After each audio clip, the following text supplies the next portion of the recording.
Hey gamers. Today I'm going to be making a song on live stream. Okay, ready? So we have to figure out what I want to sing about.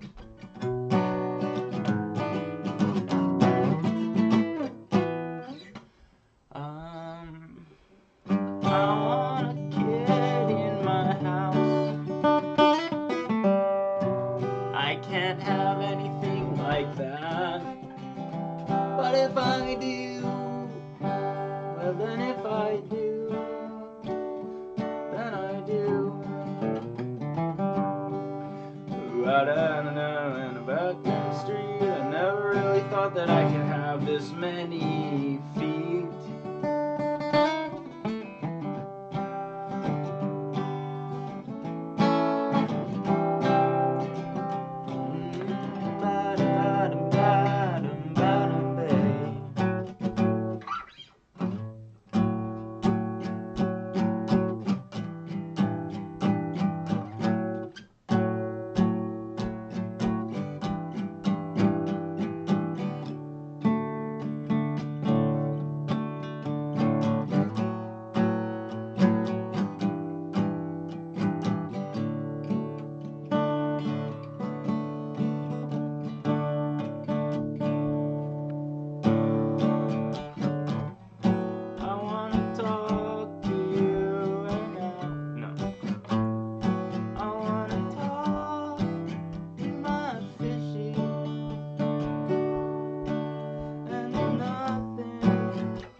That should do. Let's try it. Alright.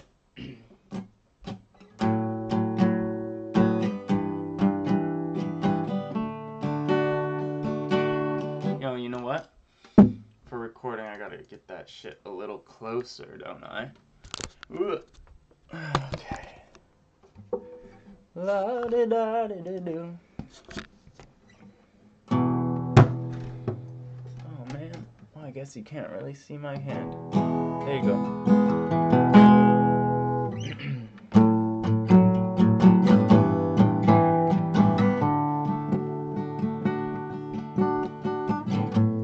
And I wanna talk to my fishy. Someone that cares about me.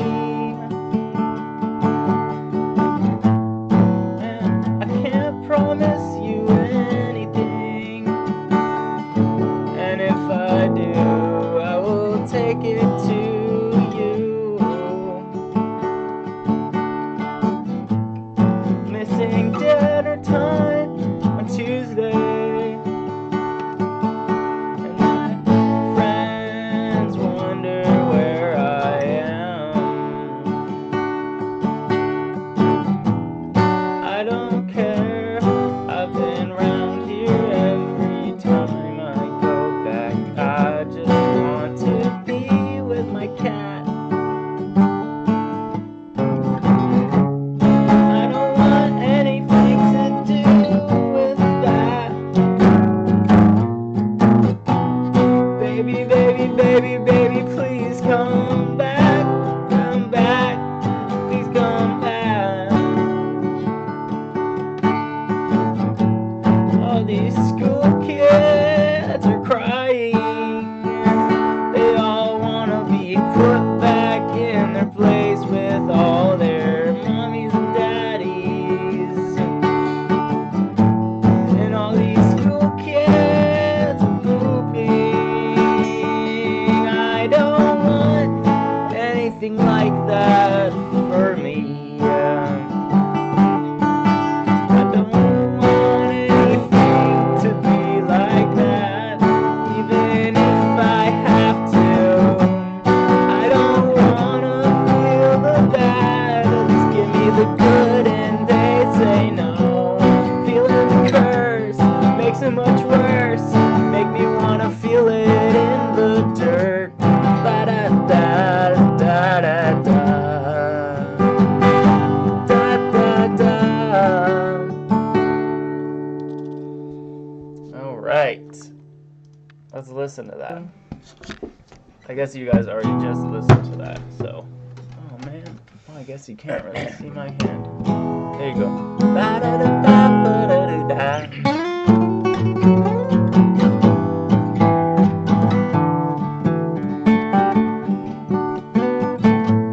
And I wanna talk to my fishy. Someone that cares about me. And I can't promise you anything. And if I do, I will take it to you. Alright, sounds fine. That does sound fine. Let's do a little intro. Oh man. Well, I guess you can't really see my hand. There you go.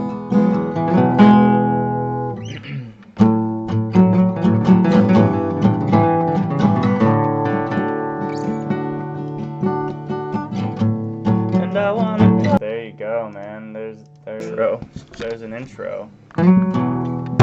But we can probably get rid of all this. Bye.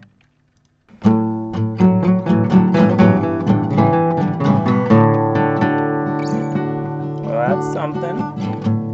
And I wanna talk to my fishy. Yeah, yeah, someone that cares. I could just add that. And I wanna talk to my fishy. Yeah, yeah, someone that cares.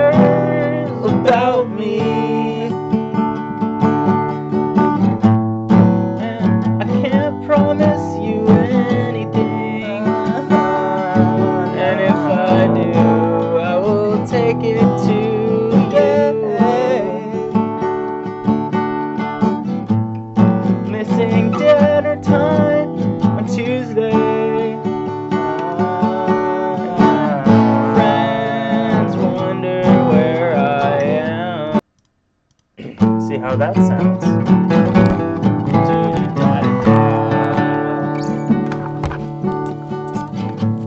And I wanna talk to my fishy. Yeah, yeah, someone that cares about me.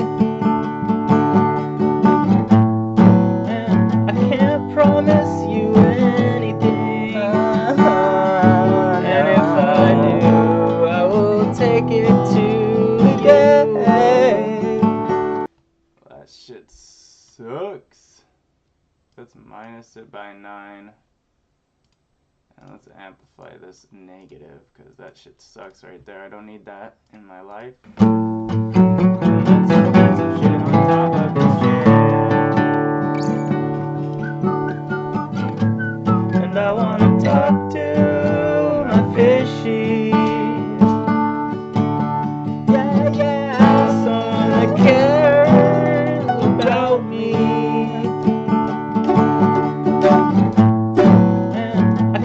Promise you anything, and if I do, I will take it to you. Missing dinner time on Tuesday, and my friends wonder where I am. I don't care. I've been round here every time I go back. I just want to be with my cat. I don't want anything to do with that. Baby, baby, baby, baby, please come back. Come back. Please come back. All these school kids are crying.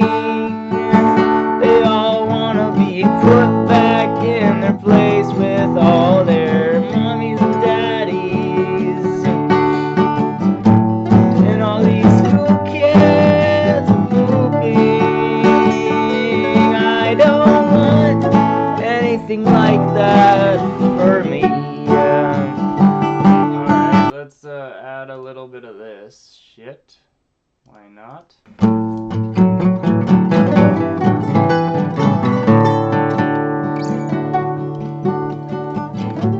And I wanna talk to my fishy. Yeah, yeah, someone that cares about me. And I can't promise you anything. And if I do, I will take it to you. Missing dinner time on Tuesday. Friends wonder where I am. I don't care.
I'll have to do, I guess.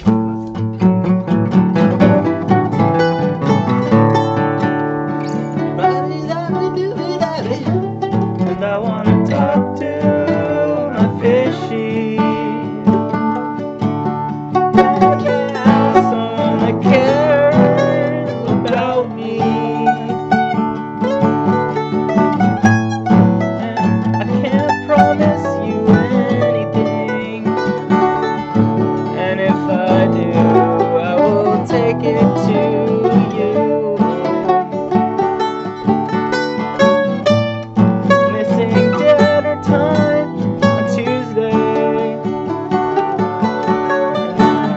Friends wonder where I am. I don't care, I've been round here every time I go back. I just want to be with my cat. I don't want anything to do with that. Baby, baby, baby, baby, please come back, please come back. All these school kids are crying. They all wanna be put back in their place with all their mommies and daddies. And all these school kids are pooping. I don't want anything like that for me. I don't want anything to be like that, even if I have to. Cool, dude. Let's export that and call it a day. I wanna talk to Fishy. Cool. Cool. Alright, next thing. Boop. Just save it. Okay. Fishy. Alright. Well, wasn't that wonderful, you guys? Now, let us go to the next section. Book time. Another spooky tale from the house guest. Last story I read was total waste of time. It was shitty and I didn't like it. But this time, maybe it'll be better. I don't have my other camera for different angles anymore. I think someone borrowed it from me. But, next time. Actually, we can do, I have another little, okay, where's the display capture? You come back. Here we go. This is a little thing that I need to do. Boop, let's go here. Okay, are you ready? Is that shit upside down? Whoa, dude. Hey, get back here. No, you are supposed to be like this. I want my fishy, yeah. Yes, I want my fishy, yeah. Okay, this is for you. What are we gonna get? Puppy Cussy. Puppy Cussy dinner time. Puppy Cussy is cute. Puppy Cussy. That's a word. Okay. Try again. Dinno's time. The end of Puppy Cussy. The start of food time. No. Nothing. Hayos. I probably spelled these wrong, but this means hair. One more. No, nothing. No, nothing. Puppy Cussy. Dinno's time. No, nothing. Dinno's time. Dinno's time. Dinno's time! No, nothing. Bubbles! Bubbles! T. Bubbles! Heyos! No, nothing. Alright, thank you. That's done. Okay. So let's read the first chapter, the first story, Moses and Gasper. And we're going to try to figure out what is going on in this book. And is it good or is it bad? Because I don't know. So, Moses and Gasper. The train arrived at about 6 o'clock on a cold, wet November morning. The fog was so thick it was almost impossible to see. I was wearing my coat collar up and my hat shoved down around my eyes. But still the fog penetrated all the way to my bones. Leonidas lived in the neighborhood, far from the center of town, on the 6th floor of a modest apartment building. Everything, the staircase, the hallways, the room, was invaded by the fog. Yes, as I climbed the stairs, I thought I was approaching eternity. An eternity of mist and silence. Leonidas, my brother. When I reached your door, I thought I would die of grief. I had come to visit you the year before during my Christmas break. We'll have turkey stuffed with olives and chestnuts, in Italian smuckone, and dried fruit. You said, radiant with happiness, Moses, Gasper, let's celebrate. Those days were always so festive. We drank a lot and talked about our parents, about the apple pestles and evenings by the fire, the old man's pipe and his absent downcast gaze that he couldn't forget, the winter sweaters the mama knitted for us, the aunt on our mother's side who buried all her money and died of hunger, the professor of mathematics with his stretched collars and bow ties, the girls from the drugstore who took the movies on Sundays.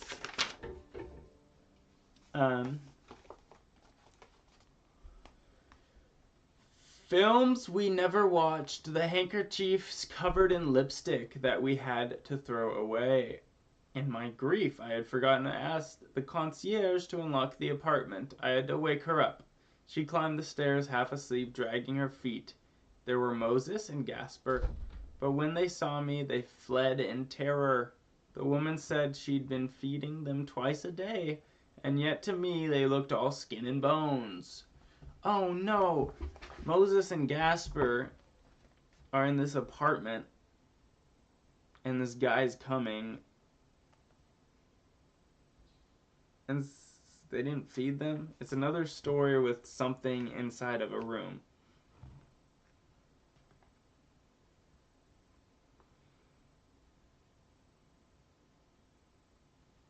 It was horrible, Senor Kraus. I saw him with my own eyes, here in this chair, slumped over the table. Moses and Gasper were lying on his feet. At first I thought they were all asleep. They were so quiet, but it was already late, and Senor Leonidas would always wake up early and go out to buy food for Moses and Gasper. He ate downtown, but he always fed them first. I suddenly realized that I made some coffee and tried to pull myself together before going to the funeral parlor. Leonidas, how could it be, Leonidas, so full of life? How could you be lying stiff and cold in the refrigerator drawer? What? Leonidas is in the refrigerator door? I think I should probably see if anyone's watching this. If there's any comments. Go to here. Alright. There we go. I have one viewer? Oh, sick. Thanks for viewing, viewer. I made some coffee and tried to pull myself together before going to the funeral parlor. Leonidas died in the closet, you guys. That's crazy. Um, Leonidas, how could it be? Leonidas, so full of life, how could you be lying stiff in a cold refrigerator drawer? I already said that. Shit. Sorry, you guys. I need to have some of my chill zins to chill out, because I need to read and chill at the same time. Uh-huh. Delicious. Okay. So the funeral was at 4 in the afternoon. It was raining and the cold was intense. Everything was gray, with the old black hats and umbrellas interrupting the monotony. Raincoats and faces blurred into a fog and drizzle. A fair number of people had come to the funeral, coworkers perhaps, and a few friends. I navigated within the bitterest of my dreams. I wanted this day to be over, to wake up with the knot in my throat, without the mind-numbing sense of being torn apart. An old priest said a prayer and blessed the grave. Afterwards, someone I didn't recognize handed me a cigarette and took me by the arm in a familiar way. Offering his condolences, we left the cemetery. Leonidas stayed behind forever. Wow. That's crazy. Damn, I got 2 viewers, dude. I walked alone, aimless beneath the persistent dull rain, hopeless crippled in my soul. My only happiness, the one great affection that tied me to this earth, had died with Leonidas. We had been inseparable since childhood, but for years the war kept us apart. Finding each other again, after the fighting and the solitude, was the greatest joy of our lives. We were the only 2 left in my family. Nevertheless, we soon realized that we ought to live separate lives, and that's what we did. During those years, each of us had acquired his own customs, habits, and absolute independence. Leonidas found a job as a bank teller. I went to work as an insurance company as an accountant. That's boring. During the week, both of us dedicated ourselves to our own work or solitude, but Sundays we always spent together. How happy we were then! I assure you, we both looked forward to the day of that week. Sometime later they moved Leonidas to another city. He could have quit and looked for another position. His way, though, was always to accept things with exemplary serenity. It's useless to resist. He would circle around 1,000 times and always end up where we began. We've been so happy. There had to be a catch. Happiness comes at a price. This was his philosophy, and he bore it calmly and without defiance. There are some things you can't fight against, my dear Jose. Leonidas went away. For a time his absence was as more than I could bear. Then slowly he began to organize our solitary lives. We wrote to each other. Oh, yes! I spent my vacations with him, and he came to see me during his. And so our lives went by. Night had fallen by the time I returned to his apartment. The cold was more intense, and it was still raining. I had a bottle of rum under my arm, which I had brought from the store, and I thought I'd open it up. The apartment was utterly dark and freezing. I stumbled my way in, switched on the light, and connected the heater. I uncorked the bottle nervously with clumsy, trembling hands. There, at the table, in the last spot that Leonidas had occupied, I sat down to drink, to vent my sorrow. At least I was alone, and I didn't have to hold back or hide my pain from anyone. I could weep and cry, and suddenly I felt eyes behind me. I jumped out of the chair and spun around. There were Moses and Gasper. I had forgotten all about them, but there they were, staring at me with hostility, with mistrust. I couldn't tell, but their gaze was terrible. In the moment, I didn't know what to tell them. I felt hollowed out and absent, as though I or outside myself and had lost the power to think. Besides, I don't know how much they understood. I went on drinking. Then I realized that they were both silently weeping. The tears dripped from their eyes and fell to the floor. They wept with no expression and without sound. At around midnight, I made coffee and prepared them a bit of food. They wouldn't touch it, only went on crying disconsolately. What? Disconsolately? At around 4 in the morning, we departed for the train station. Moses and Gasper had to travel, to their obvious disgust, in the baggage car. They weren't allowed to ride with the passengers, not at any price. What a grueling trip. I was physically and morally spent. I had gone 4 days and 4 nights without sleeping or resting, ever since the telegram had arrived with the news of Leonidas dying. Jeez. What? Oh god. Okay. So, in the stations where the train made longer stops, I went to check on Moses and Gasper and see if they wanted something to eat. The sight of them wounded me.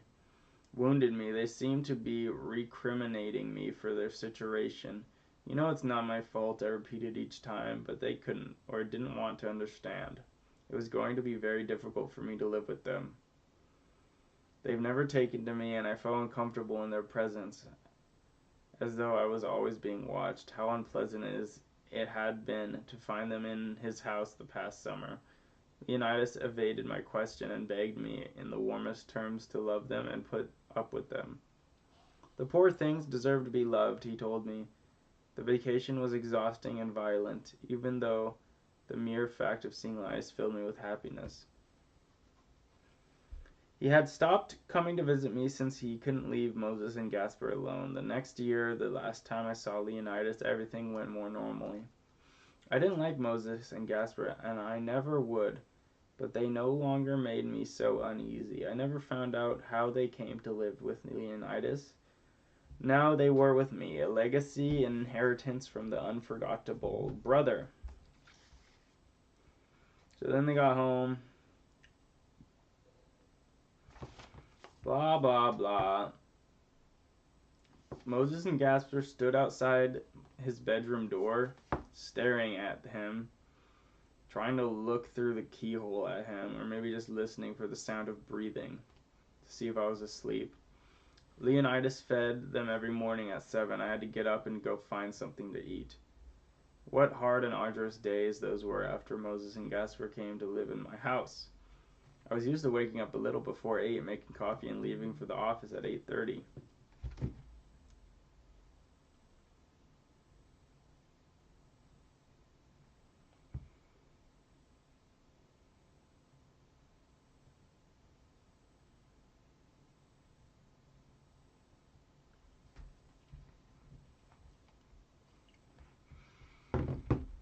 Yeah.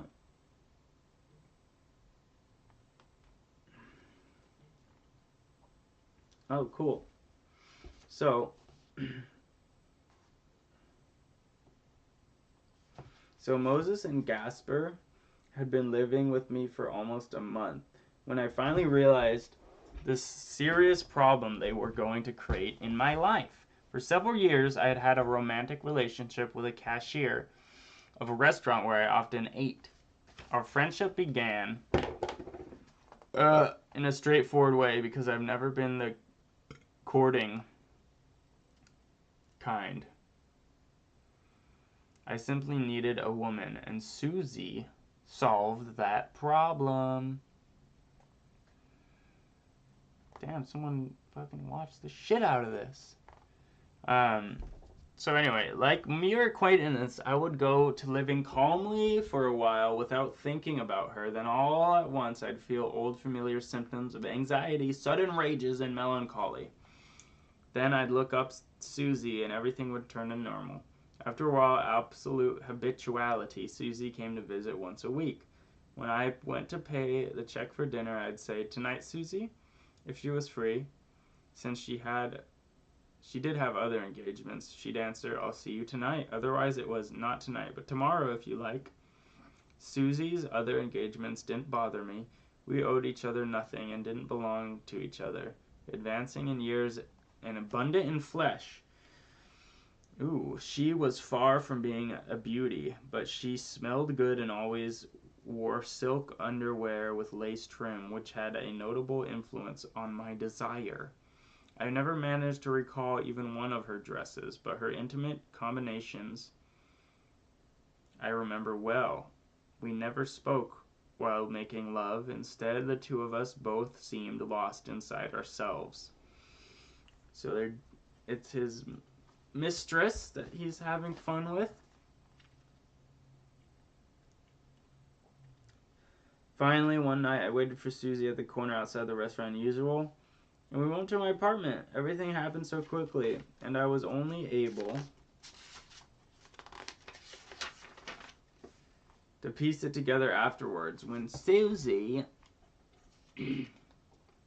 entered the bedroom, she saw Moses and Gasper there, cornered in fright under the sofa. She turned so pale that I thought she was going to faint. Then she screamed like a lunatic and dashed down the stairs. I ran after her and had a hard time calming her down. After that incident, Susie never came back. Oh man, they really messed up his life, those guys. The Casper. Basically, there's two people in the room. This guy's brother died, and his brother had these two creepy dudes in his house that now he has to take care of, and he just feeds them like dogs, and they can't be left alone. And they must be like creepy people. So I had never been close with my neighbors because I found the idea exhausting. I preferred my solitude, my independence. Still, we greeted each other at the stairs, in the hallways, in the street. With the arrival of Moses and Gasper, the two creepy guys, all of that changed. In every apartment we stayed in, which was never for very long, the neighbors developed a fierce hatred for me. There always came a point when I became afraid to enter the building or leave my apartment. Returning home late at night after having been with Susie, I thought might be assaulted. I heard doors opening as I went by, and footsteps behind me, furtive, silent, someone's breath. When I finally entered my apartment, I would be bathed in cold sweat and trembling from head to toe. Soon I had to give up my job. I was afraid that if I left them alone, they might be killed. There was such hatred in everyone's eyes. It would have been easy to break into the apartment, and concierge might even have opened it himself because he hated them too. I quit my job, and my only source of income was bookkeeping. I could do that at home. Small accounts that weren't enough to live on. I left early in the morning when it was still dark to buy the food, and I cooked myself. I didn't go out again except to turn in and pick up ledgers. He couldn't leave them alone day or night, and he refused ever to come back to my apartment. Bit by bit, I began to run through my savings, and then through the money Leonidas had left for me, I was entering a pittance. Not even enough for food, much less for the constant moving from place to place, so I decided to go away. With the money I'd left, I bought a small old farm outside the city and a few essential pieces of furniture. An isolated home, far from all the ambush and assault attempts by the people. Everything's ready for departure, everything, or rather the little there is to bring with us. Moses and Gasper are always awaiting the moment when we will set off. I can tell their air of anxiety.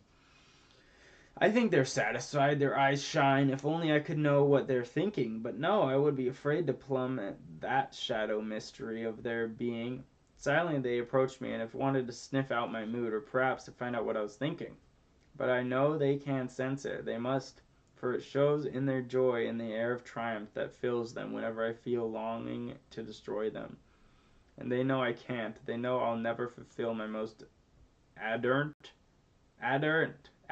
desire. They enjoyed it. How many times would I have killed them if I had been up to me? Leonidas, I can't even judge your decision. You loved me, no doubt, and I loved you, but your death and your legacy has destroyed my life. I don't want to think or believe that you coldly condemned me or planned my ruin. No, I know it was something stronger than we are. I don't know blame you, Leonidas. Even if this was you doing, it was meant to be. We could have circled around 1,000 times and always ended up where we began. That's the end. That sucked so much. I hate this book. Every story is a huge waste of time, and it's dumb, and it's not cool. It's not interesting. It's just a bunch of words. Like, so... that was just a waste of my time. I didn't like that.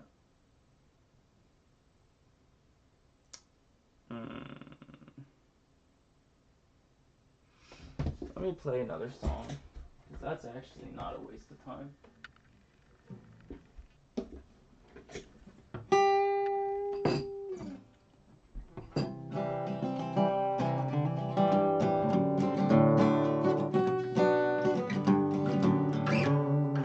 So.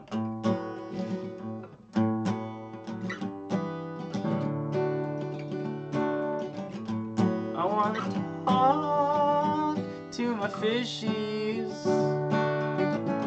Gotta tell them who I am.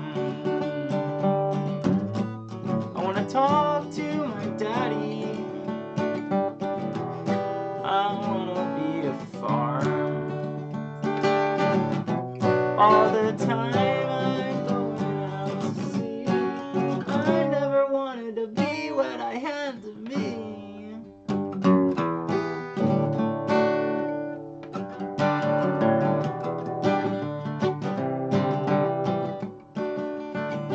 I miss my daddy and my mommy.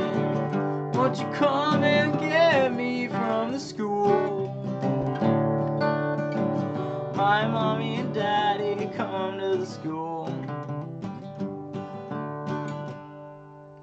Oh, you know what? I wanted to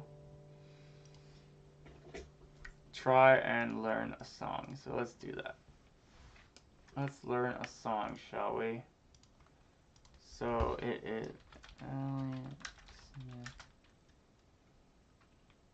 Elliot Smith.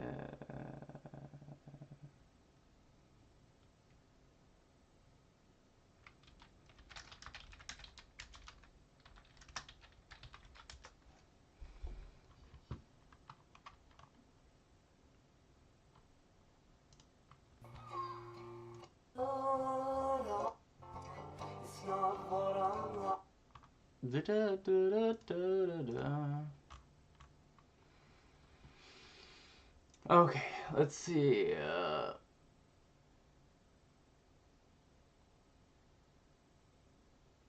How does he play this? That's kind of funny. Pretty weird. Hey Robin, you wanna play St. Night 7?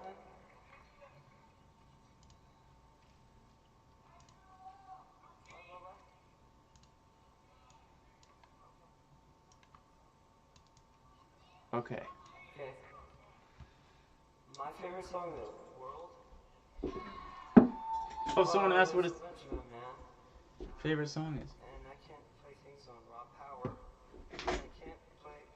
It doesn't show in my records that I have heard of the records.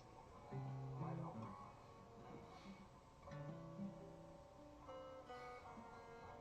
Not saying talking to Thomas. What is he talking?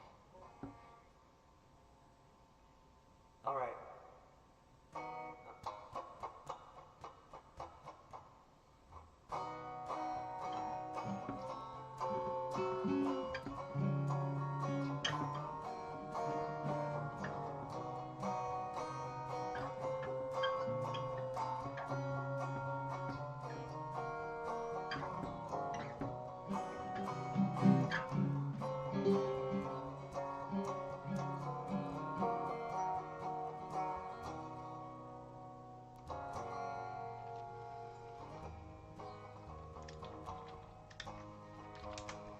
Okay, let's figure this out.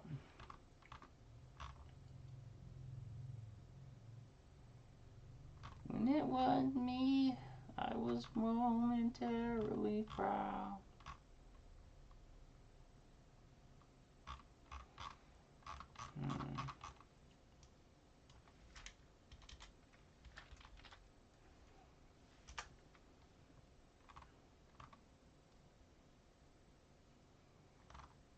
I wish I knew which one it was.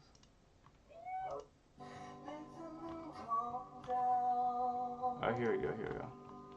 I'm sick of my plans, tired of waiting around. Now can I try? Okay, let's see how he does it. So what is that?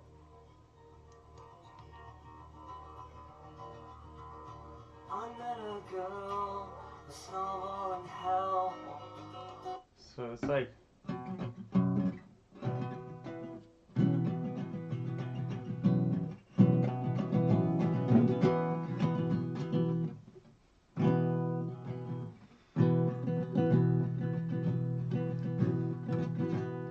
I met a girl, a snowball in hell. Oh. I met a girl, a snowball in hell. So I met a girl, a snowball. Yeah. I met a girl, a snowball in hell.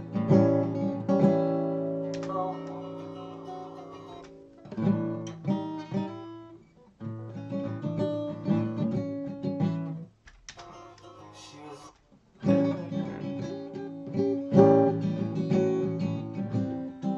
Oh, there you go. hard and as cracked as the Liberty Bell. So I met a girl, snowball in hell. She was hard and as cracked as the Liberty Bell.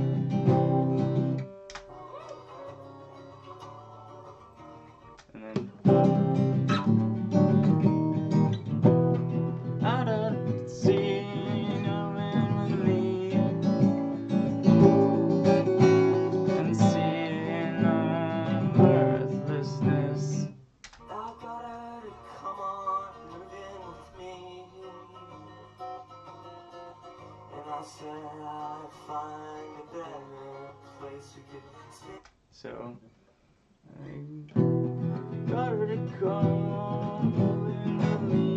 So got her to come with me. Said we find a better place. Spend eternity. Find a better place we could spend eternity. It's better. Spend it.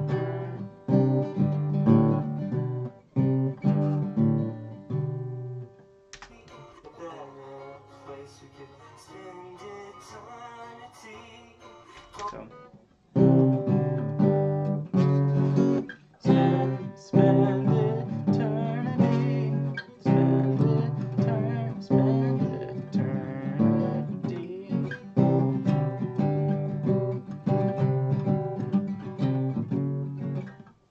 Don't go down, spend eternity.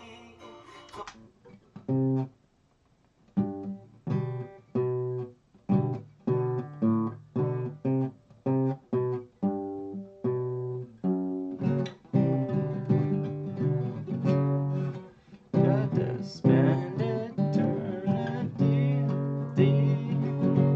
Don't go down, don't go down. Stay with me, baby, stay. Her mama called me a thief, and her dad was a total commander-in-chief. I fought him off with my love, but I knew since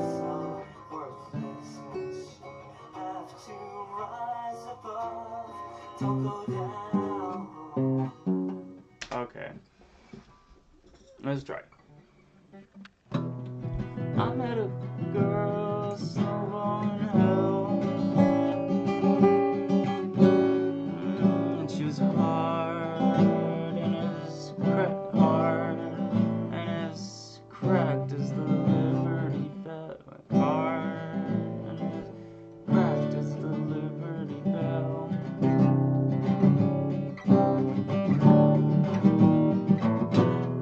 Got her to come on moving with me. Sense of worthlessness, she'd had to rise above, had to rise above, don't go down. Oh.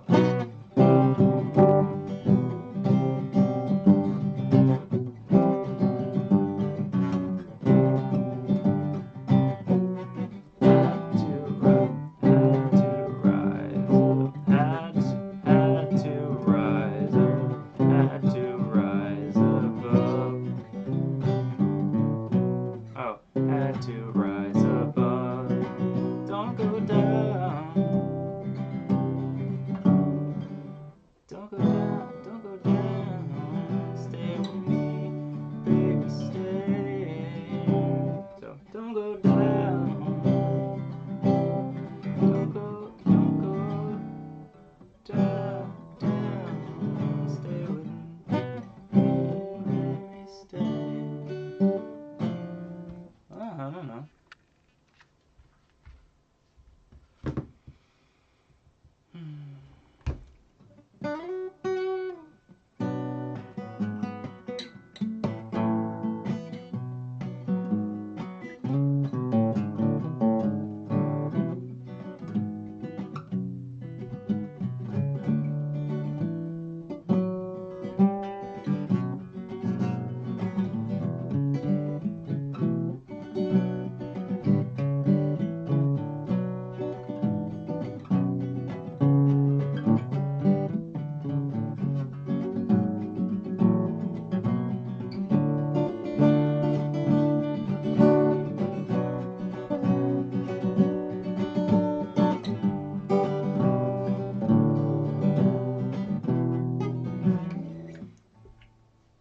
Yeah, alright. Think that's it for the night. Thanks for watching. Good night. Love you.